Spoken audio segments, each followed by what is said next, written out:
வணக்கம். சேலம் டுடே செய்திகள். ஆதித்தமிழர் பேரவையின் ஆலோசனைக் கூட்டம் நிறுவனத் தலைவர் அதியமான் தலைமையில் நடைபெற்றது. இக்கூட்டத்திற்கு மாநில துணை பொதுச் செயலாளரும் மத்திய மாவட்ட செயலாளருமான சந்திரன் அனைவரும் வரவேற்பு சிறப்புரையாற்றினார். மேலும் மாநில பொதுச் செயலாளர் ரவிக்குமார் மேலும் தமிழக அரசு வீரவேந்தன், சரவணகுமார், மணிமாறன், ஸ்ரீரன், ராஜ்குமார், முருகன், யுவராஜ், மாரியப்பன், மாணிக்கம், தினேஷ், நிர்வாகிகள், போராளி தினேஷ் ஆகியோர் கலந்து கொண்டனர். மாநில, மாவட்ட, நகர, ஒன்றிய நிர்வாகிகளே, உங்கள் அனைவரையும் வரவேற்கிறேன்.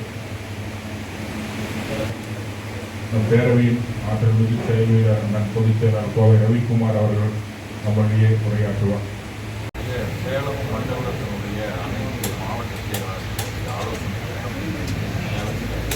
நடைபெற்று இந்த ஆலோசனை கூட்டத்தில் புதிதாக ஆட்சி பொறுப்பேற்றிருக்கிற தாவேகா அரசு கடந்த காலத்தில் அருந்ததியர் மக்களுக்கு திராவிட முன்னேற்றக் கழகம் செய்த அந்த 3 விழுக்காடு இடஒதுக்கீட்டை எப்படி நடைமுறைப்படுத்துகிறது, அதோடு கடந்த ஆண்டு ஆகஸ்ட் மாதத்தில் உச்சநீதிமன்றம் ஒரு தீர்ப்பு கொடுத்தது. அந்த தீர்ப்பின் அடிப்படையில் ஒவ்வொரு மாநிலமும் அங்கே இருக்கிற பட்டியல் சாதியிலே இருக்கிற சாதிகளை வகைப்படுத்தி அந்த மக்கள் தொகை அடிப்படை மட்டுமில்லாமல் அவர்களுடைய பின்தங்கிய நிலைமையையும் கணக்கில் எடுத்து அவர்களுக்கு அந்த வகைப்படுத்துதல் கேட்டகரைசேஷன் அதை செய்து அவர்களுக்கு உள்ளிட ஒதுக்கீடு வழங்க வேண்டும் என்று உச்சநீதிமன்றம் தன்னுடைய தீர்ப்பை சொல்லியிருக்கிறது.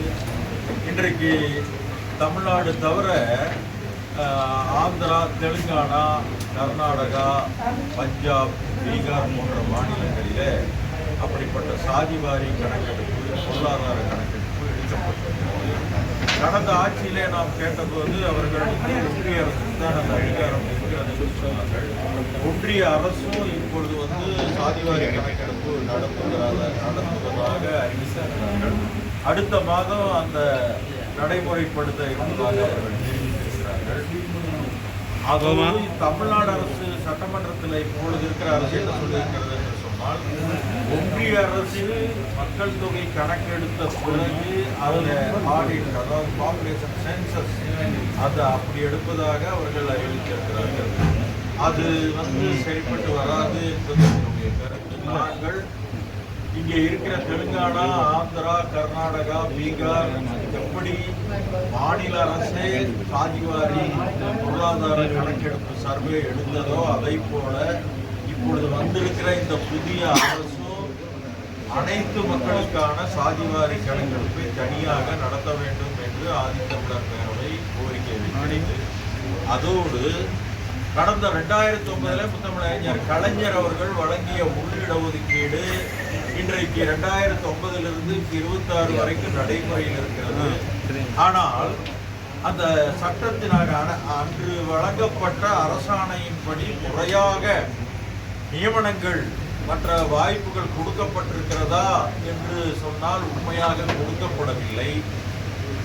உண்மையிலே 3 விழுக்காட்டுக்குள் இவர்களை அடைத்து விட்டார்கள். மற்ற 15 விழுக்காடு பொது தொகுதிகளுக்கெல்லாம் இவர்களை கொடுக்கவில்லை. எனவே 2009 இப்போ 26 வரைக்கும் உள்ள காலகட்டங்களில அந்த உள்ளிட ஒதுக்கீடு குறித்த ஒரு வெள்ளை அறிக்கையை தாவேகா அரசு உடனடியாக வெளியிட வேண்டும். ஏன்னா அப்பதான் உண்மையிலே அருந்ததியர் மக்கள் பயன்பெற்றிருக்கிறார்களா இல்லையா என்று தெரிய வரும்.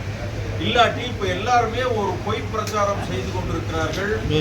அதுல ஏதோ அருந்ததியர்கள் அதிகமாக பயன்பெற்று விட்டார்கள் என்று தவறான ஒரு கருத்தை பரப்பிக் கொண்டிருக்கிறார்கள்.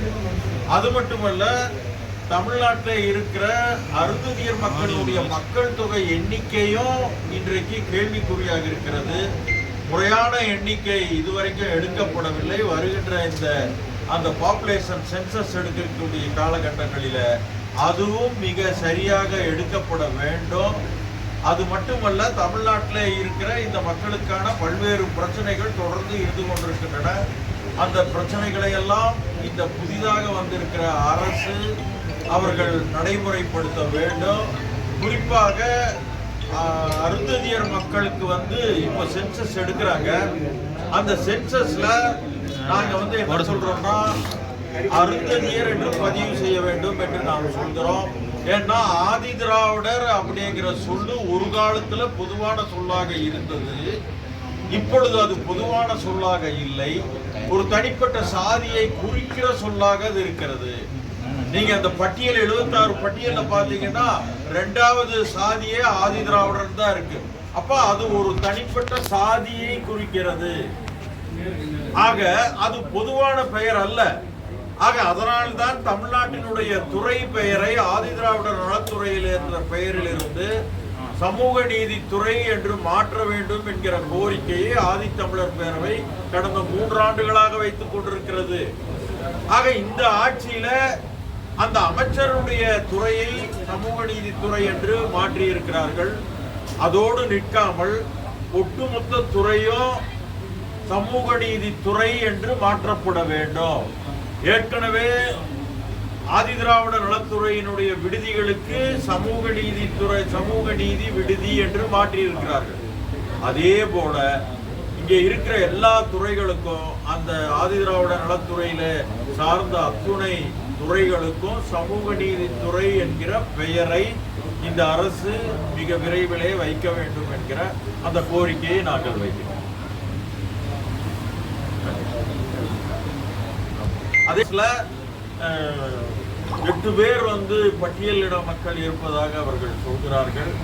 ஆனால் அருந்ததியர்களுக்கு ஒரே ஒரு அமைச்சர் தான் இருக்கிறார். இது உண்மையிலே போதுமானது அல்ல. உண்மையிலே இவர்களுக்கு 3 விழுக்காடு என்பதை போல 3 அமைச்சர்கள் ஆக்சுவலா வழங்கியிருக்க வேண்டும். அந்த கோரிக்கையும் நாங்கள் இப்போ வைக்கிறோம். ஒரு குறிப்பிட்ட சாதியை குறிக்கிறது. அதை தவிர்த்து எங்க மக்கள் இப்போ ஒரு பகுதிக்கு போனீங்கன்னா அங்க அருந்ததியர்கள் தான் 200 குடும்பம் குடியிருக்குது. அந்த பகுதிக்கு ஆதி திராவிடர் காலனின்னு சொல்றாங்க. ஆனா அங்க குடியிருக்கிறது அருந்ததியர்கள் தான் குடியிருக்கிறாங்க. ஆதி திராவிடர்கள் அப்படின்னா வேற ஒரு குறிப்பிட்ட சாதியை அது குறிக்கிறது. ஆனால் அருந்ததியர்கள் அதிகம் வசிக்கிற பகுதிக்கு ஆதி திராவிடர் காலனி என்று வைக்கிறார்கள். அதை தவிர்க்க வேண்டும் அப்படின்னு இப்ப நாங்க கோரிக்கை வைக்கிறோம். அது அருந்ததியர் காலனி என்றே குறிப்பிடுங்கள் அல்லது தலைவர்கள் பேரை வையுங்கள், அப்படித்தான் சொல்கிறோம். அதனால்தான் ஆதி திராவிட நலத்துறையை மாற்றி வையுங்கள் என்பதனால் திராவிடத்துக்கு எதிரானவர்கள் அல்ல நாங்கள், திராவிடத்துக்கு ஆதரவானவர்கள் தான் நாங்கள். அதே நேரத்தில் இந்த குறிப்பிட்ட பெயர் ஒரு தனியான ஒரு சாதியை குறிப்பதாக மாறிவிட்டது. ஒரு காலத்தில் அது பொதுவாக இருந்தது என்பது உண்மைதான். இப்போ ஒரு குறிப்பிட்ட சாதியை குறிப்பதாக இருக்கிற காரணத்தினால் அந்த பெயரை மாற்றி பொதுவான பெயர் வைக்க வேண்டும் என்கிற கோரிக்கையை ஆதித்தமிழர் பேரவை தொடர்ந்து வலியுறுத்துகிறது. இந்த நிகழ்ச்சி ஒருங்கிணைத்துக் கொண்டிருக்கக்கூடிய சேலம் மத்திய மாவட்டத்தினுடைய செயலாளர், துணை பொதுச் செயலாளரான தோழர் ஏடிஆர் சங்கர், துணை பொதுச் செயலாளர்கள், இருக்கக்கூடிய தோழர்கள் தமிழரசு மணிமாறன் உள்ளிட்ட அனைத்து தோழர்களுக்கும் வணக்கத்தை முதலில் பதிவு செய்கிறது. கடந்த வாரம் ஞாயிறன்று கோவையில் நமது தலைவர் அவருடைய தலைமையில் சாதி வாரி தலைமை அலுவலகத்தில் நடைபெற்றது.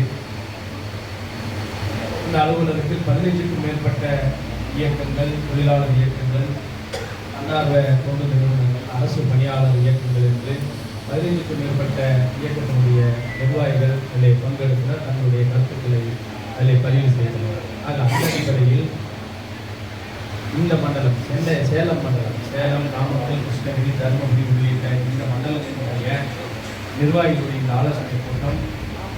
ஆலோசனை கூட்டத்திற்கு நாம் இங்கே ஏற்பாடு செய்கிறோம். என்னென்று சொன்னால் நம் அனைவருக்குமே நன்றாக தெரியும், கடந்த ஆளுநருடைய உரையில் இந்த ஆட்சி அமைந்த பிறகு ஆளுநருடைய உரையில் சாதி வாரி விவரங்கள் உள்ளடக்கிய சர்வேவை எடுக்கப்படும்.